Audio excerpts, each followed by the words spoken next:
Bonjour, je m'appelle Daniel et je vous présente la leçon numéro 2, le cours biblique ou la classe biblique, ça dépend comment les gens appellent, sur la Bible. Donc une petite révision de la première leçon. On a appris que la Bible était divisée en deux parties principales, l'Ancien Testament et le Nouveau Testament. Donc, si on étudie l'étymologie du mot Bible, l'étymologie, c'est la science de l'origine des mots. Donc, d'où vient ce mot Bible? Le français en général vient du latin, un peu du grec, beaucoup même. Et il a pris des mots à différentes langues à travers l'histoire. Donc, la Bible vient du latin, biblia, qui veut dire livre au pluriel. Et qui lui-même venait du grec biblion, qui veut dire livre. Donc la Bible, c'est un livre, ou c'est plusieurs livres, ça on verra après tout à l'heure. Et pour les chrétiens, pour la Bible et le livre.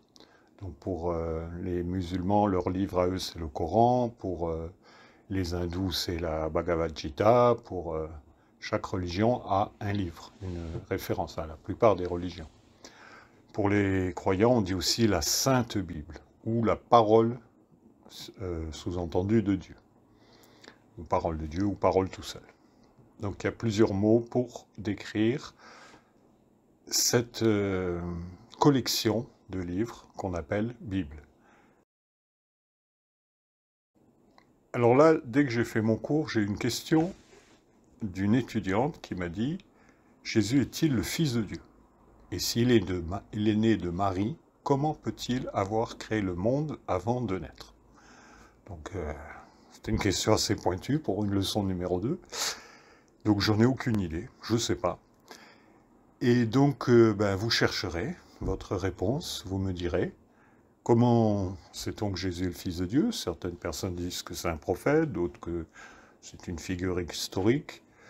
Personne aujourd'hui ne doute de l'existence de Jésus. Il y a trop de preuves archéologiques, historiques, culturelles, dans la littérature romaine, sur l'existence même d'un personnage qui s'appelait Jésus. Quant à savoir s'il était fils de Dieu, on ne sait pas. S'il était fils de Marie, on se doute. Et comment peut-il avoir créé le monde, puisque on implique que s'il est fils de Dieu, il est Dieu lui-même. Donc tout ça, c'est des grandes questions, et j'en ai aucune idée. Donc je vous laisse chercher la réponse, trouver votre réponse, et on pourra en débattre. Alors, évidemment, j'ai mon opinion, j'ai mon idée, mais il faut que ça soit la vôtre. Donc dans ce cours, je ne vais pas vous dire et je ne vais pas tout vous expliquer. Il faut chercher par vous-même, si ça vous intéresse. Voilà, c'est la fin de la leçon numéro 2. À bientôt.